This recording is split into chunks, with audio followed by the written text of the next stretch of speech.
Okay. So in the following minutes, I'm going to share with you one new feature that we launched on the Outlook 365, and that's the shared mailbox connection. What this means is the fact that now you can create an Outlook 365 connection and link that connection to a shared mailbox and perform action on it. This will allow the triggers and the activities that are using O365 to perform and run on this shared mailbox, and also the triggers will work smoothly as well. What it's important, an important improvement that we brought is that now at the deployment time, users can also override this connection properly with a different connection that's, again, it's using the shared mailbox. Now, who needs this? Basically, everybody that it's a Microsoft 365 client, and it's also an integration service client. Most probably, you have use cases that involves shared mailboxes. So basically, it enables you with new automation use cases on integration service connection and connections and on shared mailboxes. So before jumping to the demo, let's think about which are the most common use cases about shared mailboxes to automate. Usually, a shared mailbox is used like a centralized place in a team to receive requests for different things like ticketing, support, travel, or customer engagement.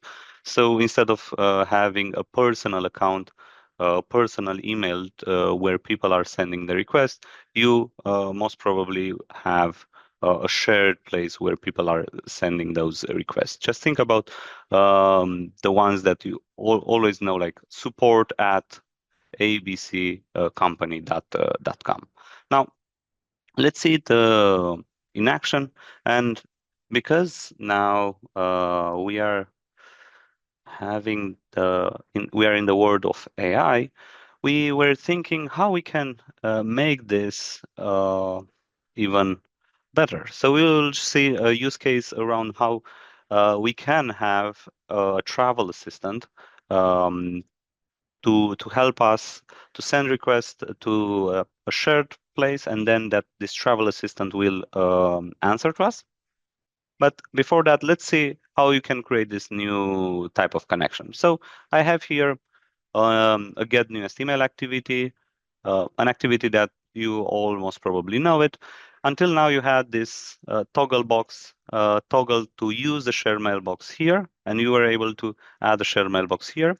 The problem was that you had limited possibilities to override that email folder. So now what you can do is you can go and create a new connection.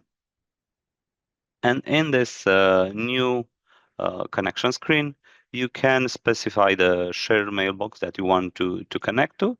And then this connection is bound to this specific shared mailbox. So it will act as this shared mailbox, even though a shared mailbox doesn't have an identity on his own. Now you can see directly the activity has been changed a bit, and now you have the shared mailbox bound here, and the toggle it's gray out. So this is happens to all the activities. Now let's see a demo in action.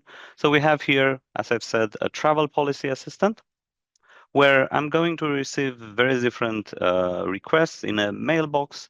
Some of them are garbage, some of them are actually travel requests. So what we need to do first, we need to categorize them using one of our UiPath GenAI activity. We will categorize them either to a travel request, travel question, or something other. Then we'll move that email to that specific folder in this shared mailbox. You can use either the folder picker, or you can just put the path of that folder. Here I'm concatenating with the categorization that the activity was doing. And then if it's a travel question, what do we need to do? We need to answer to this, right? So we'll then use our content generation activity to look in our travel policy.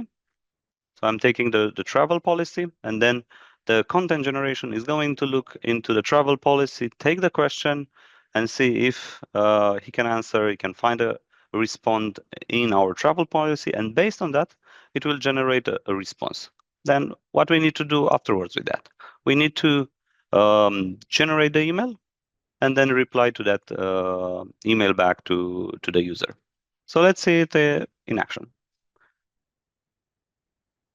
We have here two emails. One that it's something about work laptop RAM issue, which is not a travel issue. And then we have one related to UiPath for travel, where I'm requesting or where I'm trying to see if I can book a business class trip to Ford. Let's see what the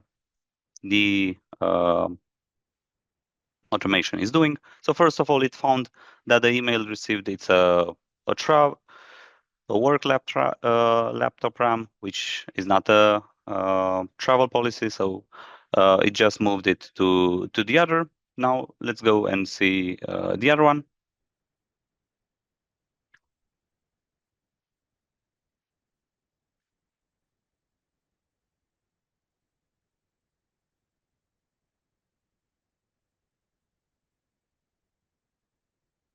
We see that we have a UiPath for travel um, email that was categorized as a travel question. We took the global travel expense procedure. We had the response, and then we generate the email and send the email back as a reply to that email output. So let's see, go back in Outlook. Let's update this. We see that these were moved. And if we go to our folders, we can see the work laptop RAM issue here, and then the travel question here. And as I think it was in sent, yes, we can see that according to UiPath global travel policy, just the CEOs and direct reports can go to use a travel policy. So I've got the response back to from the AI travel policy assistant. Now, let's move forward, because I was telling about the overriding part. Now, if I just publish this and go to the orchestrator, I can see here that I have a new process, and we can edit this. And in the package requirement, we can change the connection. Instead of being the one that I used before with the ICE shared mailbox, I can very easily specify a different shared mailbox connection and change a different folder on which to this process to monitor. I can just update. And then if we go to integration service, we will see this new trigger specified on this specific new connection. So yeah, in summary, now you have the ability end-to-end to automate your shared mailbox in Microsoft 365 using the integration service connections from design to till the override part. And yeah, thank you very much.